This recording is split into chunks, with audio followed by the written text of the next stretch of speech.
Friends, welcome to my YouTube channel. Friends, यह कविता एक लव पोएम है जो कि प्रसिद्ध अमेरिकन पोइट ई कमिंग्स यानी कि एडवर्ड एस्टलिन कमिंग्स के द्वारा लिखा गया है। कमिंग्स एक बेहतरीन कलाकार, नाटककार और एक उपन्यासकार थे।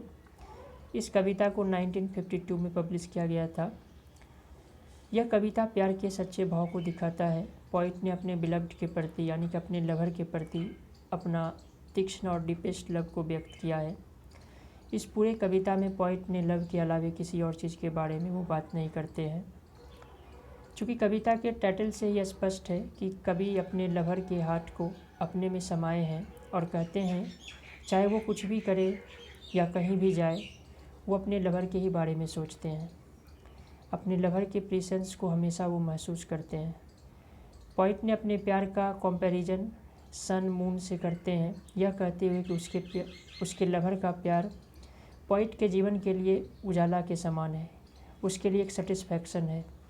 यानी पोइट अपने प्यार के प्योरिटी को बताने के लिए नेचर का प्रयोग किए हैं, जो कि आगे हम लोग इस कविता में देखेंगे। चलिए इस कविता के लाइन्स को देखते हैं। आई carry your heart with me, I carry it in my heart. Poet यहाँ पे अपने बिलव्ड के बारे में बताते हैं। यहाँ पे वो अपने लवर को एड्रेस करते हुए कहते हैं कि वो अपने लवर के हार्ट को अपने में संभाले रखे हैं। यानी वो कहना चाहते हैं कि वो अपने लवर के प्रेम को अपने दिल में बसा के रखे हैं। I am never without it anywhere, I go you go. और नेक्स्ट लाइन में वो कहते हैं कि वो चाहे जहाँ भी जाए तो उसकी बिलव्ड, उसकी जो प्रेमिका है, उसके साथ होती है। यानी पोइट हमेशा उसकी मौजूदगी को महसूस करते हैं। And what ever is done by only me is your doing my darling. और आगे वो कहते हैं चाहे वो कुछ भी करे, उसके काम का हिस्सा उसका बिलव्ड होती है। पोइट को लगता है कि उसके द्वारा किया गया कोई भी काम उसकी प्रेमिका के लिए होता है। I fear no fate for you are my fate my sweet. Speaker पुनः अपने प्यार का भाव अपने बिलव्ड के प्रति एक्सप्रेस करते हैं।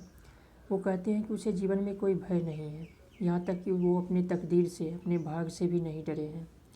यहाँ पे माई स्वीट जो लिखा है, ये एक ओल्ड फैशन है ये बोलने का, उसे बोलने का जिससे कोई प्यार करता हो। I want no world.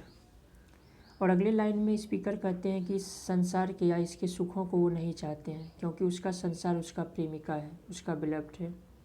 For beautiful you are my world my true. यानी पोइट ने उसे संसार के किसी भी चीज़ से अधिक समझते हैं।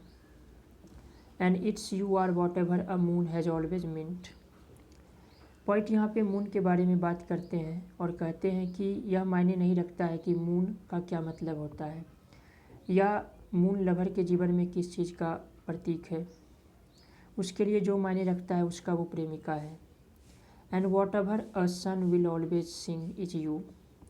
और नेक्स्ट लाइन में स्पीकर कहते हैं कि यह सन भी उसके बिलव्ड का गुणगान करेगा। उसके प्रेमिका का प्यार उसके लिए प्रेरणा का स्रोत है और हमेशा रहेगा।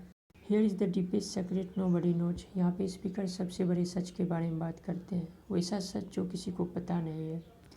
Here is the root of the root and the bird of the bird. जिस तरह से रूट और बर्ड किसी पेड़ के जीवन के लिए आवश्यक है, उसी तरह पोइट के बिलव्ड का प्यार उसके जीवन के लिए ज़रूरी है। यहाँ पे रूट और बर्ड प्यार के संदर्भ में बोला गया है। And the sky of a tree called life which grows higher than soul can hope or mind can hide. Speaker जीवन का तुलना पेड़ से करते हैं। वो कहते हैं कि जीवन एक पेड़ की तरह है जो उस ऊंचाई तक ग्रो करता है जो हमारे सोच और समझ से परे है। पोइट के अकॉर्डिंग जीवन का यह पेड़ प्यार ही है और यह रुकता नहीं है।